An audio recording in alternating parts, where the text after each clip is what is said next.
Okay, omulungi atulaba ku Fake Shots okola kyamannyo nnyini ddala okubeera nga munnange otulaba ate munnange bw'ompaka subscription n'onkonera mu kadaawo munnange n'osharinga videos oba onkoledde ddala obulungi obutagambika. Nze Julie Potential tubeera ku YouTube channel Fake Shots.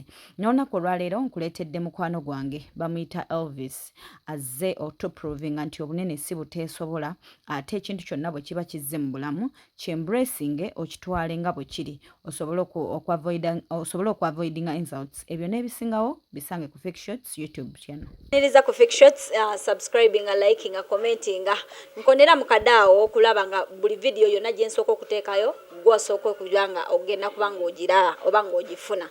Nze Julie Potential tubeera tutuuse ne programu omugole wa leero naye nga tubeera n'obunyomero bwe tukyalizaamu abantu aba bulijjo. N'olunaku olwaleero ngudde ku big wange mukwano gwange nnono tuludde mbadde nga mugamba ne big njagala nkujjako ka interview naye nga wambuuza interview eyaki ne ŋŋamba nze ojja bitegeerera awo leero lwe mufunye era ngenda musoya ebibuuzo byange tugenderaawo oba tulaba abatulaba mwena mugyebale gye mutuusaako engalo atusuubire mukama abakuumye bulungi era naffe tuli entutetenkanya nga mmwe sanyisa okubeerako ne mukwano gwange ono Juli bingi bye twemanyi naye tugende maaso n'ebibuuzo bingi bye twemanyi saakamulaba leero.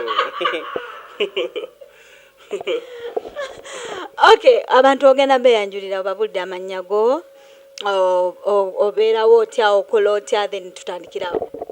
Amannya nze bampita vya Elvis Raiden Collins era nga mbeerawo ntya neera nga ndi nakola computer science mbeera mu bintu bya IT era nakamoto akatono nnyo akagamba empowering information technology kwensinga otambulira.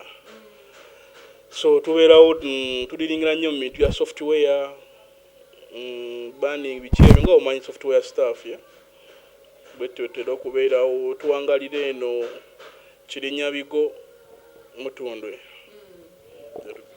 Omuntu ali eyo nga akulaba asobola okubaako ebibuuzo bye yeebuuza n'agamba Elvis yatuuka atya okubeera this size oba how this bwali. At this size nze I wasn't born like this.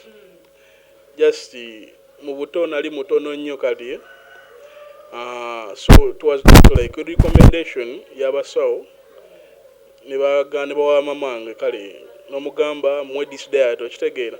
So this diet yagende tuuka ekiseera nga tenkolako katonda ndikokula so nadayo for check up ne bagamba it was just ntizali zesibyemu so accumulation eyo netandika okukola ku face very fast rate okitegeera.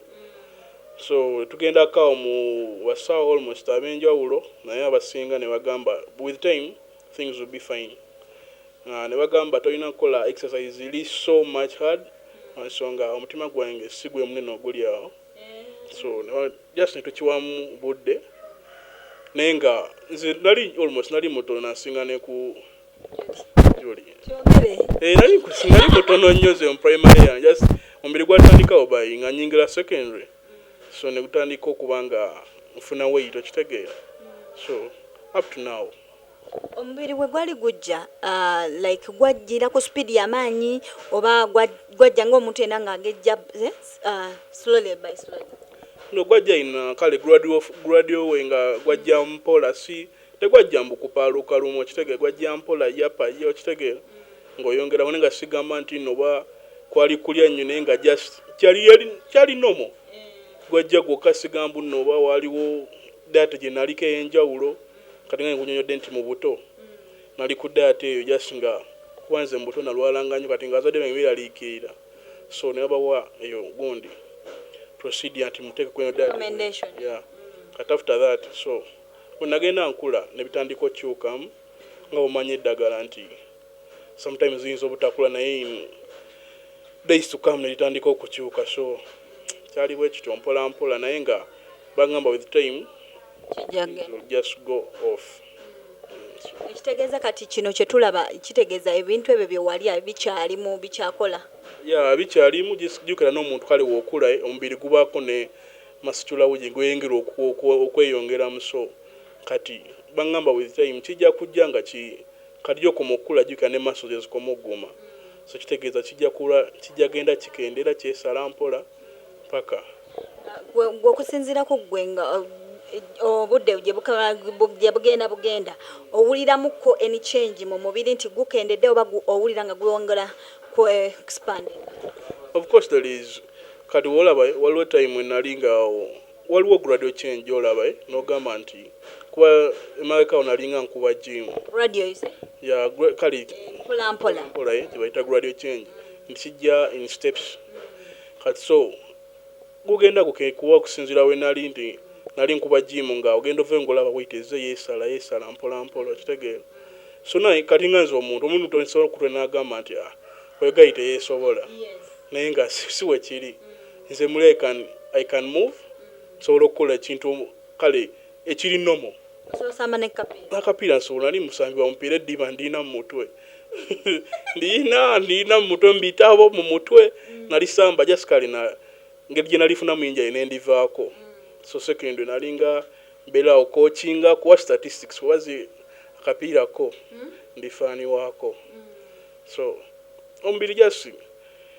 anagana just kwetako pressure okitegeera omanyisa muntu ayinza okutunuulira na manyi buli muntu alina endowooza ye buli muntu asobola okutunuulira n'agamba naye no gayi aliki ne kasoteekamu eyo mayi n'ogamba ndi muntu ng'abalwa kitegeera so kino okiraba bulabi so you live in a normal life so no nenabeeranga ebiseera nga soba ngamba atolina kwewa stress kuba just tolina omumanya nti buli omu asobola okujjajinga mu mbeera gyakulabiddemu so kati ekyo nenkyeteeka ne ngamba life just move on kasitoba nga olina obulamu buli anything can happen anytime kitegeera kasitoba nga oli mulamu omuvinga tolina sukaali tolina ki nga you know that's fine. It means bwe mugenda mu ddwaliro there's nothing like any tebanamu obulwadde bwokana bwe bagamba nti olina pressure oba olina sukaali oba biki? There's nothing. You're normal. I'm very normal. Sometimes I even donation and to go back to Musai, which bit. Oshegera. There is Zolabai. Mbrains of Tonaga, any Mavana, Navy, what the Vichi. Ne from my experience, Sina much what the yard day. Sinachi. Nzisanga guosa just into akubanti nzemba ne weight gwe jotasobola kuba nayo so abeerawo ebikyukamuuko nti gwosobola okudduka mu dakiika 2 zisobola kuddukirawo 2 so kyenjawulo ebeerawo ate nga tuyinza gamba nti no oba abanewoke batasobola kukola kino naye wali omuntu omutono nga tasobola kudduka meters olawezit odduka meters ekyokudduka kyo mita simanyi kuba tukola kibayita slow jogging okitegeera tomatalinga nti ngenda kudduka sprint obeera nokolamu ku jogging entonotono so hiking just kalifa tukumeninga kola bintu biri ku slow process okitegeera naye nga mpola kuba gyokoma kati jukire gyokoma okuba nga okola speed oba oyongera kuba omutima so guyinza okuviira ku blood pressure okulinnya so nofuna obuzizo so nze kola ku pace yange as long as obulamu bubeera intact bulungi asobola okuba nga ndi mulamu processing anything can go on. Have you ever met insults like people finding you nolina mabanangeze? Is there anything like sort? That's all over everywhere. So you know manya munsi. Stigma. Yeah, munsi buli olaba tulaba kati mutuba bato etwalabanga abazungu. Yes. Everyone was surprised. Era omuzungu laba omuzungu. So kati you know manya mu environment bosanga omuntu omunene. Ero bera surprise no gamba bambi laba omuntu oyo munene. Nga osanga omuntu omutine nnyo gala bakando akakatone nnyo kali abizi. Kitegeera. Sitokubanya ate. No, kino nkulaga nti buli omu mu nsi asobola okula mu mbeera gy'ayagala. Era asobola kugamba nti kuba kuye ne gy'akulira batakirabangako. Ne kati ffe mu mbeera gye tukuliramu mu bantu b'obeeramu era ogenda mu kifo ekipya feeling unoga these guys kiki nenga olina kubeera ku person ogamba kino kiri nomo after all you are moving your life talina kyagenda kujja talina kyagenda kwongerako kuba jjukira buli omu alina eddembe okwogera kyayagala tosobola kulowoleza muntu kino na kiri kati nze obeera mu environment kati nogeze environment nga mpya abantu bakuwa amaaso ngamba ngenda kiyitamu ntya naye nga kirina omanya kati nze kyanyambako nti nabeeranga mu high school twabanga n'abaana 5 abaana 9 so navaayo nga amaaso tegampa nnyo ki tegampiisa you just take it ate nga of course naliko omukulembeze nga okuyimirira mu baana n'okuwa a speech nga like 1,000 eyes gakutunuulidde ate kina kye kintu so okubeera mu environment kyenyanguyira nnyo era ndaputinga mangu embeera